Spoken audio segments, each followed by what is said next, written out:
welcome to Bitstorm, a comedy game design podcast by two guys who know nothing about comedy and a little bit about game design. I'm Trevor Scott, and with me as always is Ben Slinger. You can't just go changing our tagline. It's on our business cards. It's on our website. I don't care that we did a 48-hour game jam. We know it. We know a little bit, I guess. How's it going?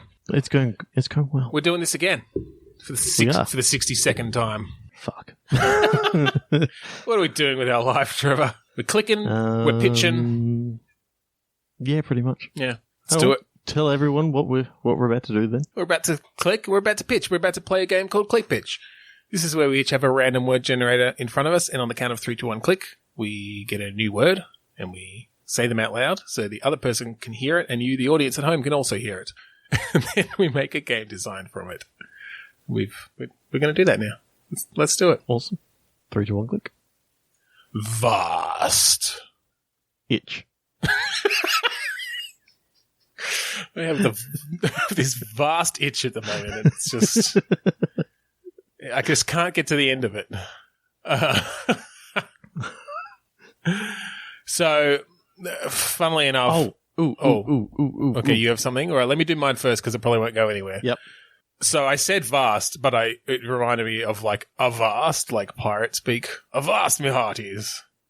And then when you said itch, I'm like, they probably do get pretty itchy on those pirate ships. So I think it's a mod for Sea of Thieves where they add a new mechanic that you have to like handle your itchiness meter as you play because you got crabs or whatever. Mm-hmm. Yeah. Told you it wasn't going to go anywhere. Now tell me yours. Okay, so you play a flea in an open world game. Okay, I like it already, yeah. It's an open world game set on either a dog's body or something like that. And basically your whole thing is doing sort of like side quests. And so it's like a full-on serious RPG. Like we don't even address the fact that you're a flea on an animal's body other than like... Obviously, the setting and the characters and stuff, but other than that, it's like a full, serious RPG with high stakes. It's either flea or head lice, but I'm like, flea. I like flea. No, I really like flea. I had an image, though, of like sort of Super Mario Galaxy style, like jumping from animal to animal, and each animal is its own like level or world.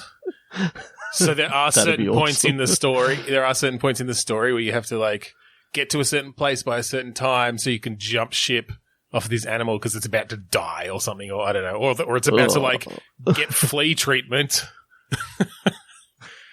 And there's just I love the idea of an epic action scene where you're like running away from a wave of flea wash as it just kills all your compatriots around you. They're dropping. And you're running right to the end of the tail. Yeah. And you take this massive leap off and you're just sort of jumping through the air. Yeah. and appropriately enough, all the others are just dropping like fleas. Oh, wait, that's dropping like flies. That pun doesn't work. Boom. Anyway, yeah, I like that. Like, off the end of the tail. Whoa, action scene. And you like latch onto a fucking rat. You have to live on that rat for a few levels and you got a few quests on there to like, I don't know. You find one of those parasites that burrows its way into mammals' brains and controls them so that you can get where you want to go. Except you have to pay it, 5 gold pieces or whatever. So I kind of like, I've been playing a bit of Monster Hunter World lately.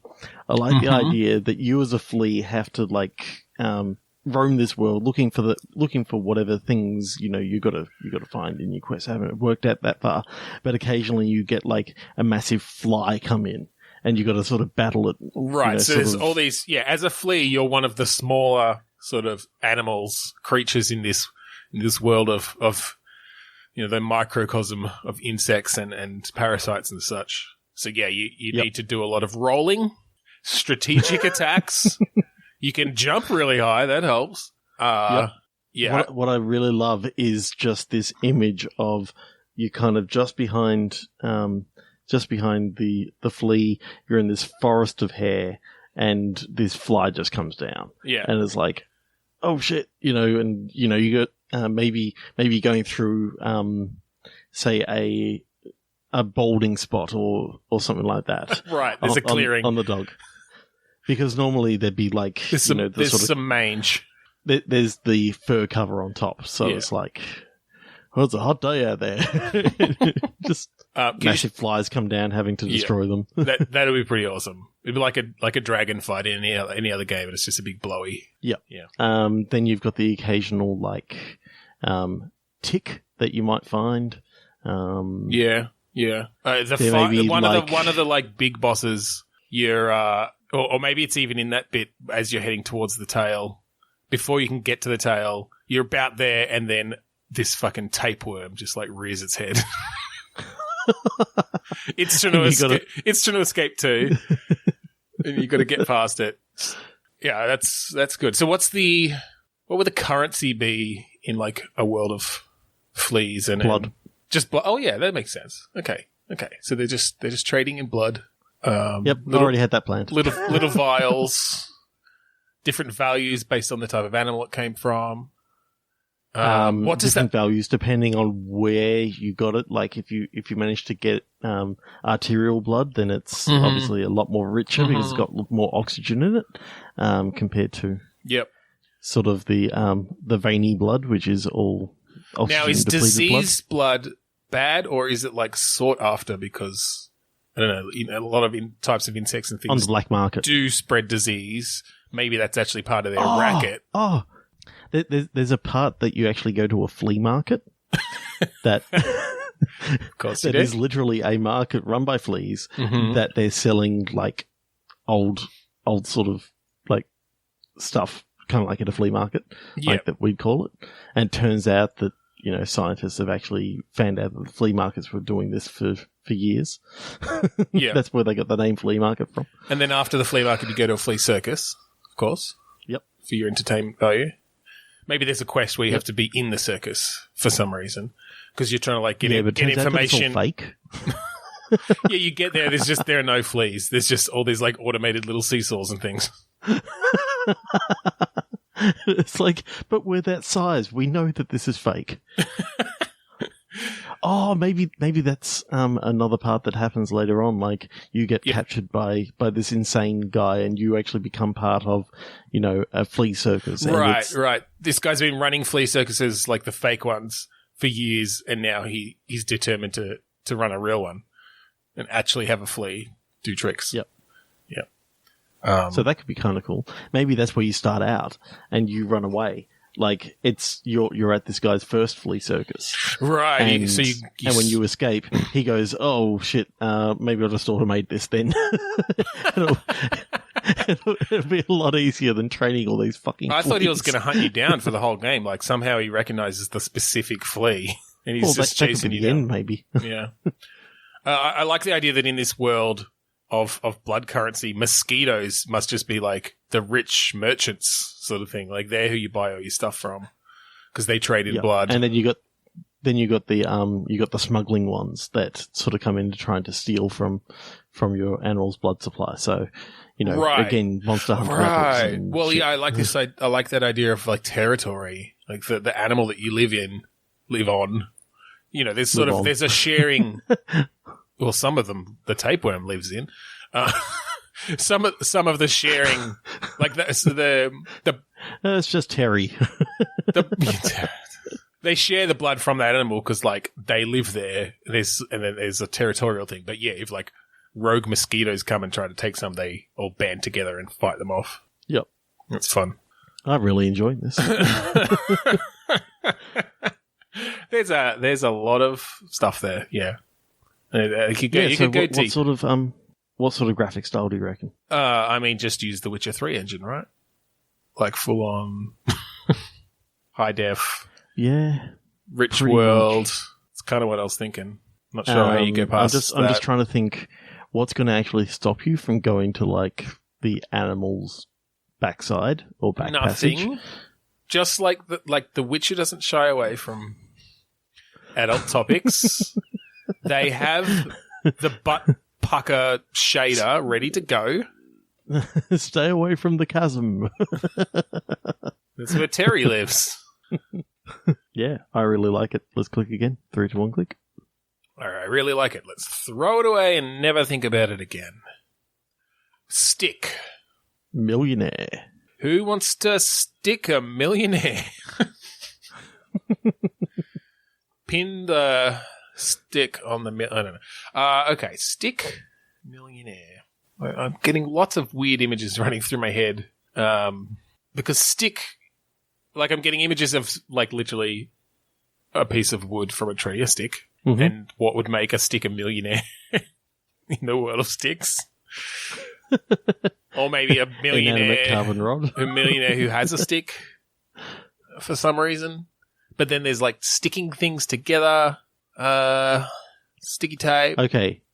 It's the guy that created, like, the glue on the Post-it. Okay. You know, whoever that scientist was that was working for 3M Corp. I think it was Michael Montgomery Masterson, right? That's why it's 3M? I don't know. All I remember is the movie Romeo and Michelle's High School Reunion, where they tried to, pawn off that they actually created the glue. The glue on the Post-its. But then someone there actually knew who it was. So, right. I'm sort of thinking that maybe it's a game in an alternate universe where in the intro your character creates the glue for Post-its, and just as he's getting ready to show his boss what he managed to create. Basically, you've got a set of spies that come in and knock him out, steal his invention, and run off. Okay. And so he's now been robbed in this world of being a millionaire. Right. And so he's on a vengeance thing, trying to. So I'm thinking that this is a platformer where you've got lots of glue-based skills. Now look. You can't necessarily stick a piece of paper to a wall and have it stay there for a while because they took that technology. But interestingly enough, you've got this other invention where you can like climb up walls and shit and like stick enemies to the ground for extended periods of time, or I don't know. Or it's a like first person shooter. Remember Aliens versus Predator? When you played like the alien, you could actually hold down control to crawl any surface, basically, and climb on the walls and the ceiling. Okay. Well, basically the same thing happens, except you've also got a glue gun, like that shoots balls of glue. So your whole weaponry thing is glue based still, but it's a first person shooter that you just happen to also be able to climb walls. And maybe shit. I like the idea of having a glue gun and like maybe having a limited amount of your supply, and you can sort of create surfaces you can climb on. Mm-hmm. I think I still like it as a platformer though. Maybe like a 3D, maybe platformer? like a 2.5D kind of thing. And so sort of a puzzle platformer where you've got certain areas and you have to be able to get enough glue supply up to cover an entire surface that you need to get up before the glue dissipates or something. Using your glue gun to like stick enemies to the ground so that you can get past them or attack them without them hitting you or whatever. But obviously that uses up some of your glue. I'm thinking kind of almost like Ori and the Blind Forest style thing where you build up your abilities over time. I mean, again, it's very Metroidvania, but I don't know. Or even a bit of like, I'm almost thinking you could make it relatively fast paced. Kind of like Explosion Man kind of thing where you're, I don't know, because there's timing aspects of like once the glue hits the surface, and maybe this is part of the story because like you've got this glue, but it actually doesn't last very long because they stole the Post-it note stuff, which lasts for a long time. So, and maybe you upgrade it over time, but initially your glue only lasts, 5 seconds before it dissipates and evaporates. So there is a real element of timing and speed to get through these levels as you have to like the combination of relatively accurate shooting to coat a surface with the glue and then moving across it before it's gone. Sounds like you've thought this out pretty well. And now this is where you yes and come up with more stuff. I'm trying to think, but you covered a lot of the stuff I was thinking. It's true. Oh. It's fairly well-rounded. I mean, that's really all we've come up with is some somewhat interesting platform mechanics you could do something with, but I don't know what else there is to to expand on necessarily. Yeah. I'm at a loss. Well, there you go. I ruined it by making something cool. Let's click again. 3 to 1 click. Repugnance. Guess. Repugnance. Guess. Yep. What does repugnance mean? Yeah, okay. Just like disgust. Yep. It's a game where someone at a dinner party suggests, who wants to play Guess Who? And everyone just goes, oh, what are you... That's a horrible game. Or it's a game of Guess Who, but if every time that you make an incorrect guess, more gas escapes into the room and it's a really, really horrible smell. It's like a disincentive for playing badly. It's Guess Who, but it's just like random severed body parts. Does your... It's Guess Who, but it's with smells. How would that even work? You just have to like... You've got like different... The names of different smells on the little things, and you have to say like, does your smell have a hint of eggness to it? Oh no, all the smells are up, and you've got to describe it. And as like, you put down the things, the other smells go away until finally you've got your one smell. Well, but that's what I mean. Like isn't that how Guess Who worked? You had to like ask questions. Yep. And they'd say like, it'd be like, does your person have glasses? And they'd say no, and you'd put down all the people who had glasses. So yeah, like they ask, is there a hint of sulfur in your smell? And they say no, and so you have to go through you pick it up and you're reading through the chemicals. No, you have to figure that out from sniffing it, and at any point you can like press that like little tab, and that smell comes out, so you can refresh your memory. It's like oh. Yeah, and there's a nice little button for just some, I don't know, like some smelling salts or something that just like are a bit of a palate cleanser. They just like completely blow out your sense of smell for a moment, so you can smell it fresh. And to make sure that it actually does work for you, and how they can't smell it as well. You've actually got gas masks on. Oh, okay. So but just they're like reverse gas masks that it feeds gas in. Right. Yeah. You hook it into the side of the board, to your side of the board. Got a little tube that goes in there. Fun for all the family. I like it. One size fits all. One size fits all. It's got an adjustable strap. Yeah. And it's VR. No. No, this is a real game. Like, this is a physical game. Yeah. Yeah. No, I was saying that it's a physical game, but also you wear VR goggles for some reason. Just because that's our trademark. Just a gas mask. No, I'm just kidding. It's an anthropomorphic Guess Who board. Totally. You say, do they have glasses on? And they go, no, fuck you. Put me away. I want to go watch TV. Oh, that fucking smells. 3, 2, 1, click. Rubbish. Executioner.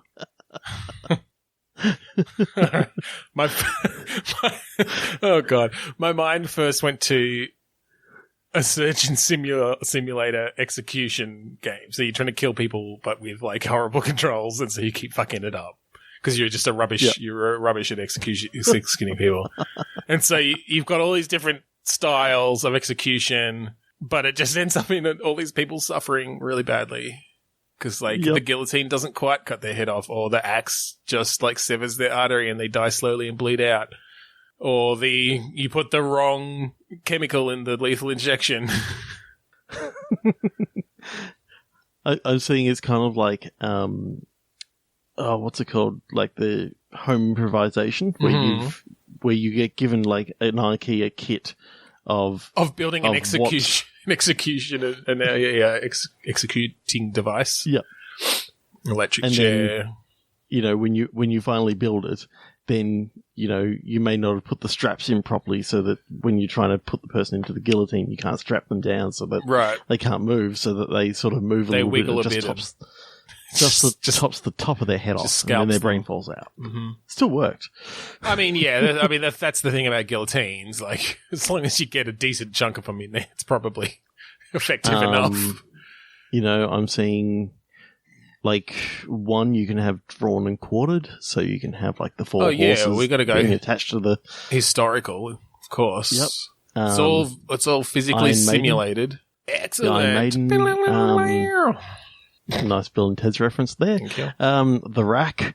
Trevor, you know far too much about execution devices. Jesus.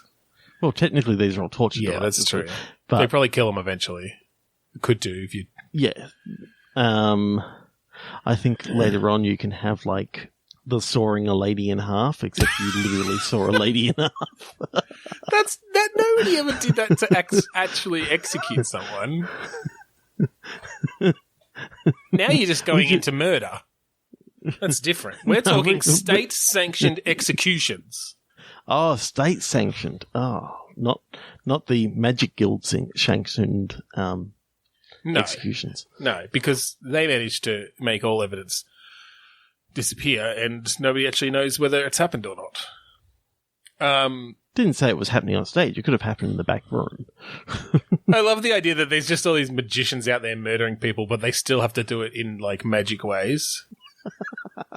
So, yeah, they just, like, put someone in a box and stab them with swords. Cut them, put them in another box and cut them in half.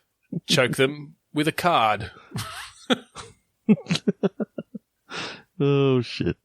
Oh, and that, look, what's behind your ear? It's a cyanide capsule. Oh, it's gone. Now it's in your mouth. And you've chewed it up, and you didn't even realise. You just allowed some foam to come out of your lips. Oh, God. Terrible. You're out of the guild. 3, 2, 1, click. Yeah, definitely. Broil. Private. Broil? Yep. Okay. B-R-O-I-L. Yeah, like to like cook in some way. Or to just become hot in private. Or... Okay. Okay. You're a lifesaver. Delicious. Not one of those lifesavers. Can that be a fruit? Can that be a fruit tingle? You're a lifesaver on a nude beach. Okay. And the idea is that you've got to run around and, like, put umbrellas up because all these people are, like, broiling in the sun. They're just completely irresponsible. Yep. Or they just want very even sunburns. Yep. Is this why we don't really have many nude beaches in Australia? lack of ozone layer? I mean, who wants their privates to be broiled? Oh, I was thinking just because it's like a private beach, but you... I did not get that until just this moment. That's why I went the nude beach. Right. Because I'm like, privates. Yeah, okay. Privates broiling in the sun. Okay, but once you've put umbrellas on everyone, then what? Is there... what's the... Well, I think this is a game where, like, it's a top-down. You've only got limited number of umbrellas. Top-down, top-off. Yeah. You've only got limited umbrellas. Okay. And basically... So you're just going to watch these people getting redder and redder. You need to, like... Yeah, so you're sort of running around, grabbing the umbrella and moving it over here, and then you got to watch out for wind and, you know, keep the umbrella into the wind as you're moving it, and... Right. And then put it down, and then sandbag it for when there's other wind, and then you got to go off and quickly do the next one, and basically, you know, it's one of those sort of management games where, you know, you've only got limited time to keep all these people from being completely burnt. The more people that get burnt, the more that your boss gets annoyed. This must be a nude beach though, because they've managed to employ someone. Like, it's all these rich people who managed to employ someone to stop them from being burnt. Yep. Do you have like sunscreen bombs or something that you can fire if you you're like shit? I'm not going to get this umbrella over there in time because there's too much wind. Use one of my sunscreen bombs to like hit that person who's about to get burnt. Yeah, you could do that. You don't seem into that. No. I'm just trying to think what else you could do. But then they fuck you up by going for a walk, going for a swim. I mean, and like wash it all off. It's like fuck.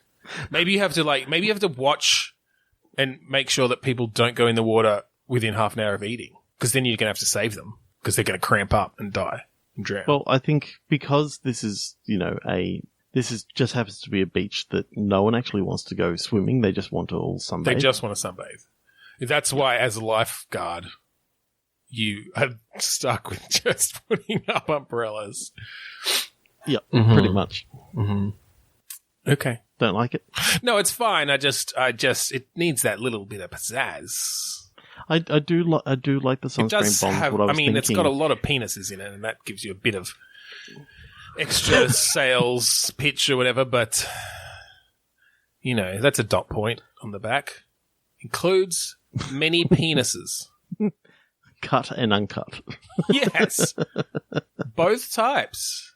We are an equal opportunity penis rendering machine.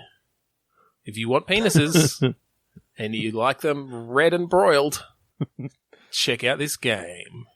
There's no, are there even dot points? Check out genital jousting. I just feel like there aren't, I remember going into game stores and just browsing all the backs. It's like, oh, that one looks interesting. Look at the back of the box. The internet ruined that. Destroyed my childhood. No, anyway. Yeah, remember the old Sierra games that came in these massive boxes? I've got one on my shelf. 50 fucking discs in there. I've got Space Quest 4 on my shelf right now.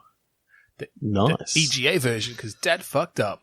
Actually, no, he took it back. He took it back and got the VGA version, but he did accidentally buy the EGA version the first time he got it, and I was very disappointed. Yeah, we did that a couple of times, where we only had 5 1/4 discs, and we got the 3.5 discs, 3.5 Rookie mistake. Rookie mistake. Yeah. All right, I think we should click again. We're going off topic. Yeah, click. Pastel. Frog.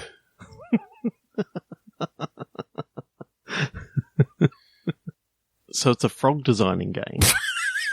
You're a geneticist who's decided that you're sick and tired of all the regular colors of frogs, and you try to too bright. Turn they're them too bright. into they're pastels. Too obvious and gaudy. They just tone it down a little. Okay, you're a geneticist who is breeding frogs for the Best in Show frog.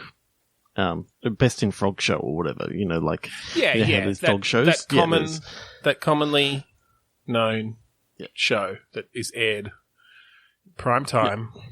Sure. So I like the idea that if you can make the prettiest, most pastel coloured frog, then you got all the chance of actually winning. Well, okay, yeah. So I like this idea of breeding frogs. Sorry, I'm just going to interject. There is actually a frog called the Southern Pastel Frog. Anyway.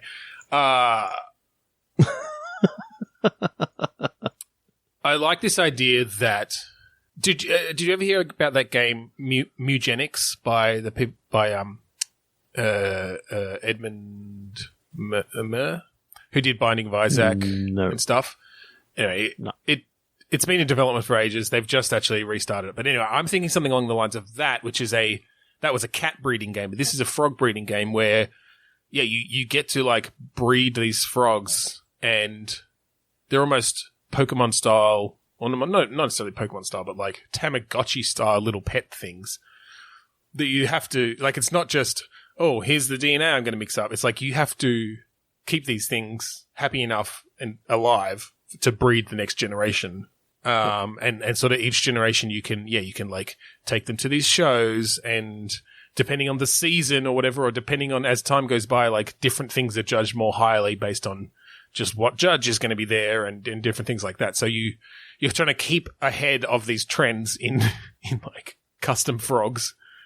And so it could be not just about how pastel they are. Obviously, that's just one option. It's around the color, it's around the patterns on them, it's around how long their tongue is, and how twisted it is, and how high they can jump, and how well formed their webbed feet are. Yeah. How well they can play the guitar in a swamp. How well they don't kill people by touching them. Or how well they do kill people by touching them.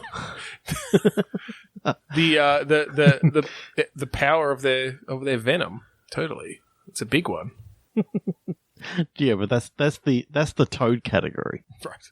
But meanwhile, you go home after the show and you've got 50 frogs jumping around this house that you've put together because they're always escaping and you have to feed them all, and you have to name them all, and you have to decide which ones you want to fuck each other to make your next round. Oh, God. You put them in the little fuck lily pad.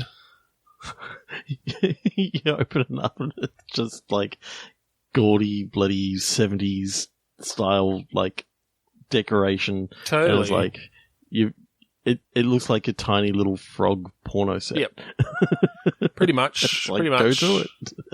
Shag rug for shagging on. Like round, the bed, the whole Austin Powers like rotating bed.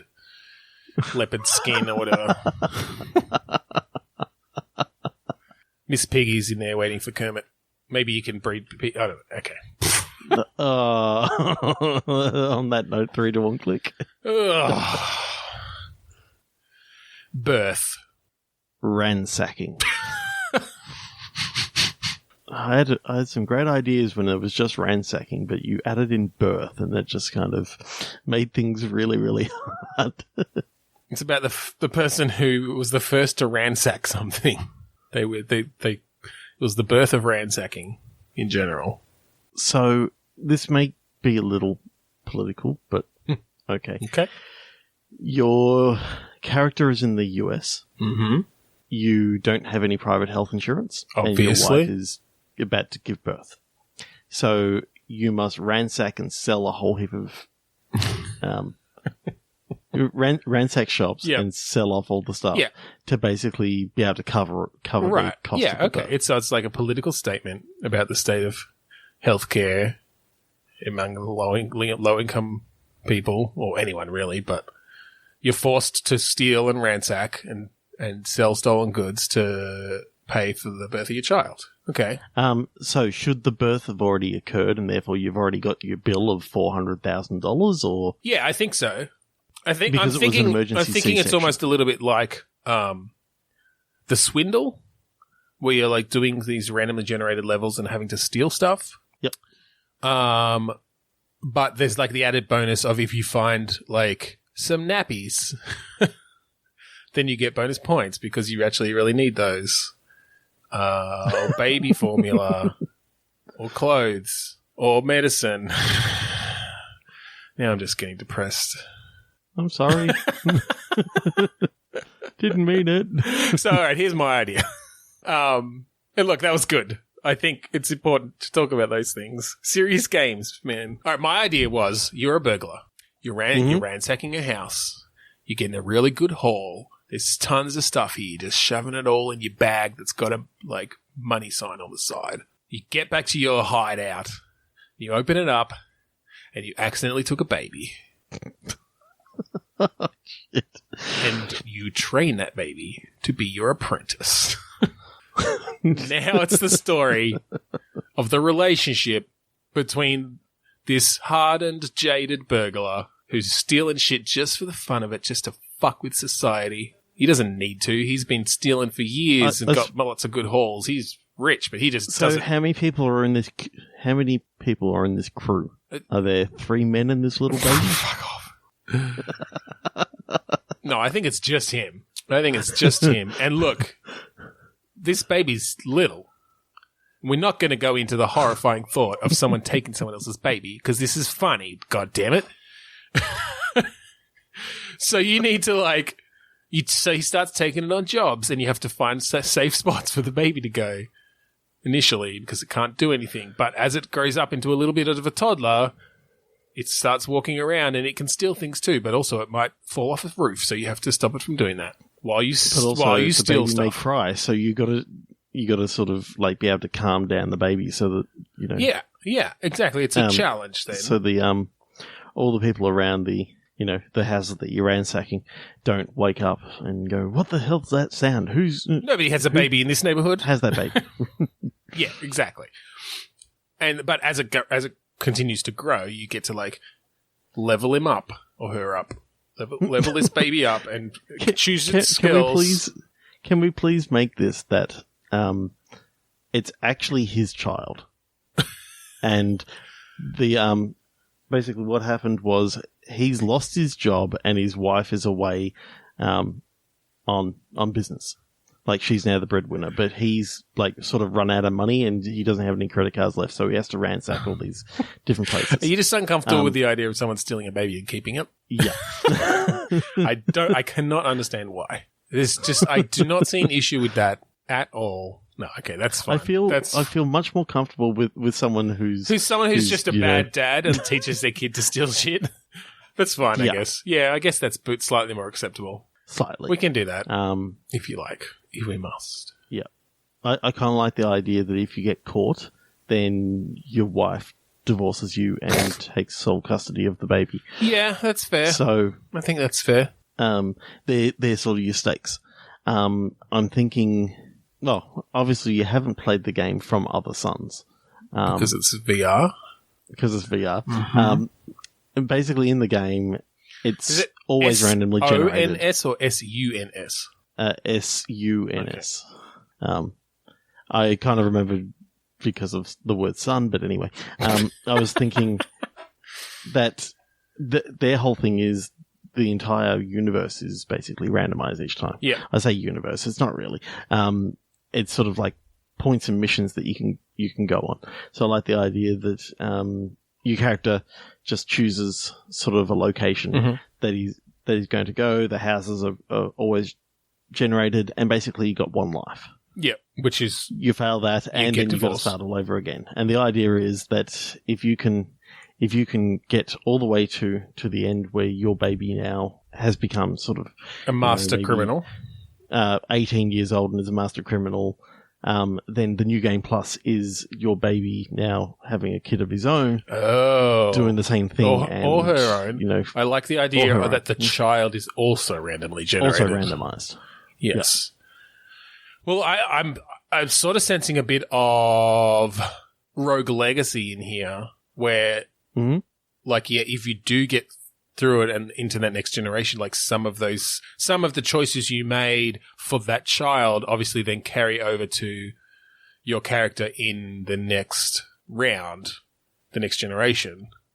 And that's a way that you can kind of skill up. You basically, you increase the thieving skills of your bloodline generation after generation. And that's where the roguelike elements of it come in. Because, like every time you do, you pass on a little bit more skill. I like that. That's cool. I also like the idea that you have to be getting enough money to be able to afford all the rubber gloves and stuff, so that you're not leaving fingerprints everywhere. Oh, right. There's like resource management of your actual thieving tools and consumables. Yeah.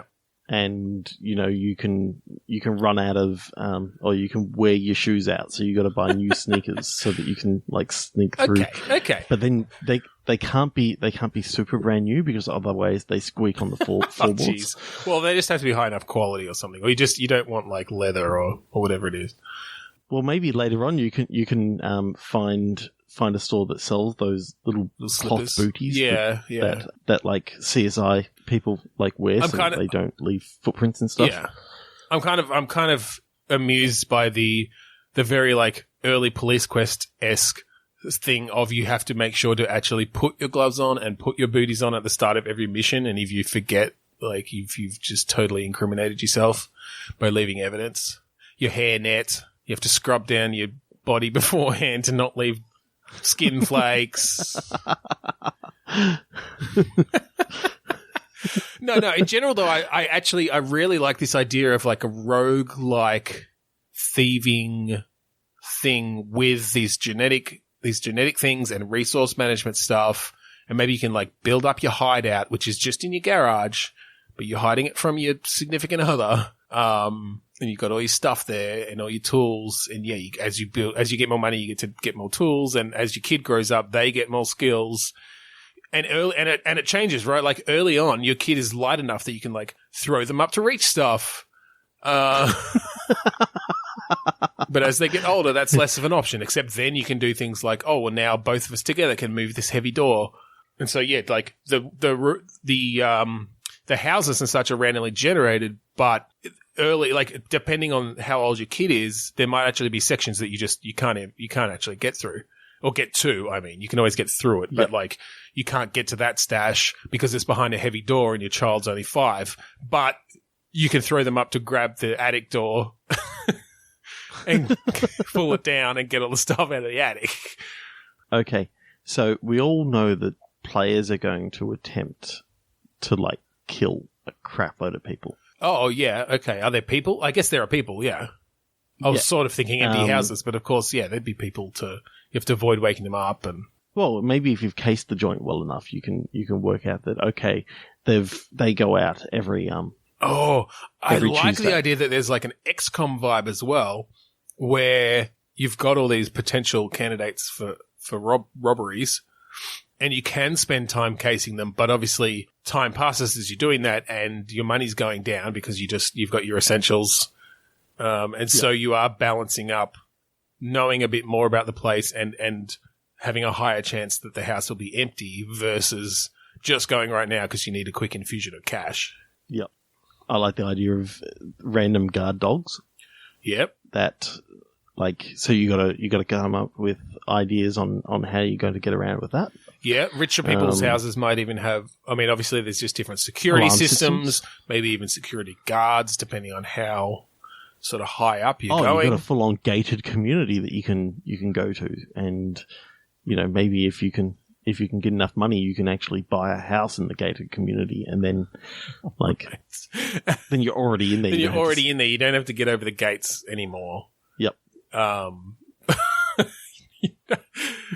And they don't notice that, like, this, as soon as this person moves into this community, everybody started getting robbed. Still wave to you every... You just make sure that there's like 2 or 3 other people that bought houses at the same time. Right, you have to cover it up, yeah, sure. Frame them a bit. Just some light framing. Yep. That's cool. Oh, I reckon we've actually got a pretty solid game there. Yeah, totally. That's a fun one. I really do like those just like roguelike elements of improving, you know, bit by bit. And then, you know, I love just like building hideouts and I don't know, installing things. All right. Cool. Let's go. 3, 2, 1, click. Art. Schema. Schema? As in database schema? EMER. Oh, ER. Okay, so it's not a game about databases. Good. Well, this is another robbery game. No, art schema. So. Well, okay, let's take it away from art thieving then. What else could you scheme about with art? Maybe it's about bidding, like art auctions of some sort. That sounds boring. Maybe it's about maybe you need to come up with ways to inspire someone to create certain types of art. Maybe you're a muse. And we already did that. Maybe you are an investigator who's investigating an art forgery ring. Okay. You're trying to work out who exactly is scheming, or who the potential people are, and basically you've been brought in because the FBI have found out that like this one set of painting in this art gallery is actually a forgery, and like it's just come in, and you know, it's basically about finding out, tracking down the clues. So do you get to do like X-rays of the paintings to discover, you know, what was painted before them to make sure it's real? You get to like sample some of the paint to determine when it was painted. You get to like do some analysis to count the brush strokes and that sort of stuff. Yeah. Maybe I like the idea that it just so happens that their signature is they just put them in cheap frames. Just like from Croydon Camera House. That's a very local pool. But anyway. Yeah, very. It's just like balsa wood. It's literally the only like camera store I could think of. It's from Ted's. It's a little bit, you know, it's a little bit more far ranged. Okay. We tend to go down that investigation route a lot, and I find There's just not enough games like that, though. I know, but it's because they're hard to make. Because there's only ever one solution, right? So it's just it often just becomes sort of follow the breadcrumbs. I'm just trying to think of, is there something we can do in an art gallery that isn't stealing them?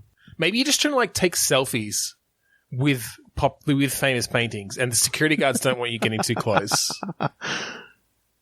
It's a VR game. And it's a VR game. Okay. Yeah, and then you can just like send selfies to your friends. And there's like a great shot with a security guard like grabbing you.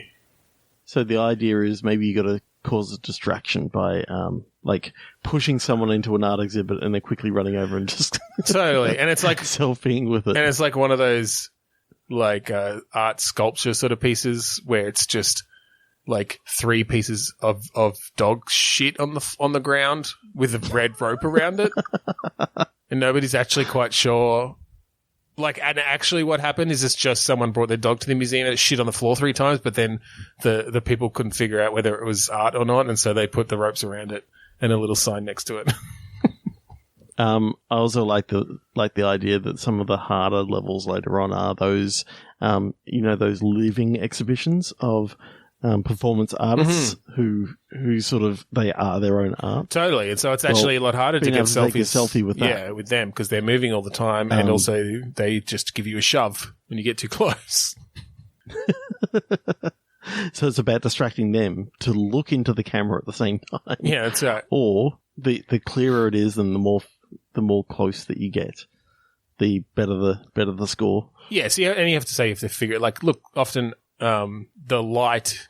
Obviously, the pieces are lit in galleries, but sometimes the light might not be that good. So you have to make sure your lighting's right. Otherwise, it's going to be blurry because your shutter speed was too long because I had to expose it properly. So what you do is you actually steal the security guard's mag light and prop it up so that totally you break your way into the control room, turn the lighting up. You can buy selfie sticks. If you really want good quality, you can attempt to use like a DSLR, but that's harder because it's heavy. It's harder to get you can't see what you're taking. Harder and you can't actually see what you're taking. You can't frame it properly. Yeah. You get scored based on how much of the frame would be in the picture. How much of the art frame, the frame of the art piece? Yeah, the art frame. Yeah. So if you've only got half the art, then you're not gonna be getting much score. Yeah. If you've got all of it but too much wall, then your score diminishes. It does depend how many naked body parts are in that half of the art, though. Well, it also depends what your head is covering. Right. Because if, say, you're taking a picture of the Mona Lisa and your head is where Mona Lisa's head is, well, you've just totally fucked up. Well, it depends on how perfectly you line that up, and if you're making the face, because then it's bonus points. Like if you manage to take it in a way that forced perspective makes it look like you're part of the painting, that's like ultimate points. Okay. Yeah, but that's like the riskiest move. Okay, 3, 2, 1, click. Let's go with the last one. Slander. Youth slander. Actually, my first thought went to you have to learn the slang of the kids so you can slander them effectively, but we already did that one with the shopping mall thing. Yeah. I think we've run out of games, Trevor. I think this is the end of the podcast. Fuck off. Visible kidnapper. Okay. Visible kidnapper. This feels like there should be a game there. Yes. Okay. So I'm not going to, because we've already sort of decided in this episode that we don't want to be, kidnapping kids. Yeah, I mean most episodes. Yeah. This kidnapper has stolen a baby goat. Therefore being a kid. Yeah. Okay. Yeah. Cool. Yep. What was your word again? Visible. Okay. I had an idea and it doesn't work with visible. Does it work with supplier? No, let's click Does again. it work with welfare? Repayment. Oh, God. It's getting political again if we go down that route. Or at least I know I will. I'm refreshing the whole page. This is annoying me. We've got to be able to find a game that works with this word. Okay.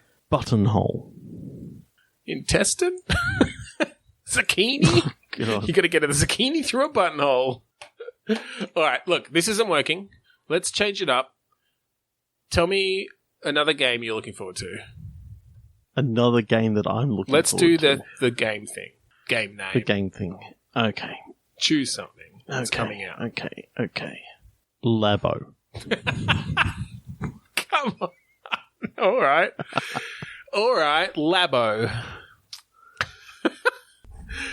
Sorry, for those who don't know, what we're doing here is we're going to take a name of a game and we're going to throw out everything we know about it and we're going to take just the title and we're going to come up with another game idea that fits that title. Labo. So it's Nintendo Labo. Oh, come on. Does that mean we have to reinvent Nintendo as well, or it just has to be Nintendo stylings, but it's not Nintendo it's style not cardboard Labo. toys? Okay. Is it like a science lab? Yep, I've already started going there. All right. So it's basically a science lab with real peripherals. Yeah, and real chemicals. No, not so Okay. much. Not You so get much. like test tube, Bunsen burner peripherals. Is this what you're thinking? Yep. Yeah. Yeah, pretty much. So, like, this is a really, really unusual game in that it requires 4 Joy-Cons Oh, okay. because you've got your Joy-Con that acts as a beaker. Yep. Do you like You've got paint? your Do you like? Joy-Con that acts as a Bunsen burner Okay. that you like- that you have like a little stand that goes on top of it so that you can put something down Right. on top, like And so the game like detects you where know- all these things are in relation to each other. Yeah. Yep. Okay. And so basically, the reason why you want 4 is because it sort of then works out kind of like a Guitar Hero style thing. You can just sort of go, okay, we need the chemical in this beaker here. So you pick it up and you pour it into, using your HD rumble, pretending to pour liquid in. You'll feel all that liquid Of coming course out, you all will. those ice cubes coming Yeah. out. That seems to be our favourite joke, doesn't it? It's a good one. So, all right, I'm just trying to picture this. So you've got some Joy-Cons with some sort of... Yep. So is this like... It's like the actual Nintendo Labo, but instead of cardboard, it's glass. It's just like beakers... Yeah, but I'm thinking it's rubberized. Oh, okay. So you can drop it and shit. All right, so they're just sort of regular it's- peripheral sort of things. Mad Catz produced them. Yep. They're kind of rubber. They've maybe rubber and plastic. Yep. So there's like a little socket for you to stick the Yeah, to stick jam that Joy-Cons Joy-Con in. right in there. Sure. And so you're And, seeing... So then you you're know- sort of seeing on the screen like the reactions happening, like what's actually on your lab surface? Yeah. Right. Like as you move it on your screen, you're actually seeing the beaker move. Right. It looks really awesome. Yeah. Um, So it's like and you can see how much is being poured out. lo-fi VR, but the best they can do.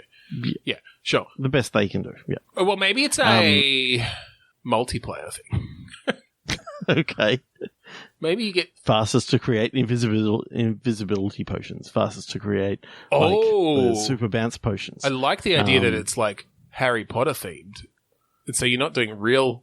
It's not a like modern science lab. It's like it's your potions lab at Hogwarts. Yeah, it's basically it's your awesome lab that, right. can do anything With lots that you really of want. lots of tubes with liquid going through them and dripping out the end and spinning. And somehow changing. Yeah, totally. Yeah, Okay. when it goes through Okay. that whole thing. And so it's about learning the reactions between different chemicals and then learning recipes and can you sabotage your opponents? It's like, haha, I'm going to put a drop of dragon urine in their potion. It's going to totally just totally ruin it. Instead of a love potion, it's going to be a horniness potion. And not the sex kind of horny. Nope, they're going to grow It's literally horns going to put horns. on their sex organs.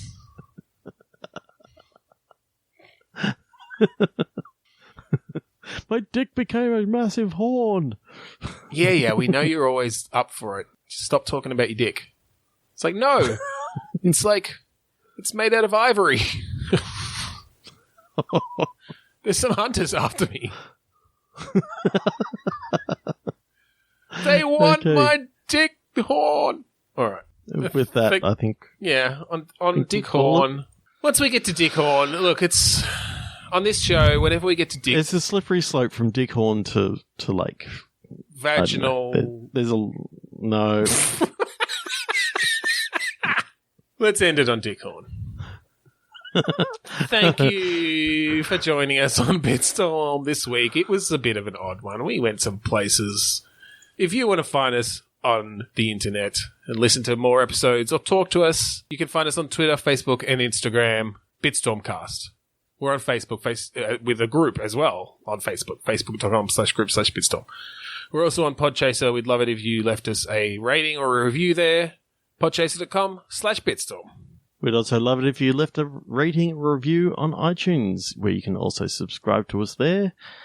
We've got a website, bitstormcast.com. We'd like to plug the AGPN, the Australasian Gaming Podcast Network. Just search for hashtag AGPN on Twitter or the Australasian Gaming Podcast Network on Facebook. We'd also like to thank Kuridas for the song Mount Defiance off of the album Containment Failure. So thank you again for joining us. As usual, I'm Ben Slinger. I'm Trevor Scott. Abandoned dog!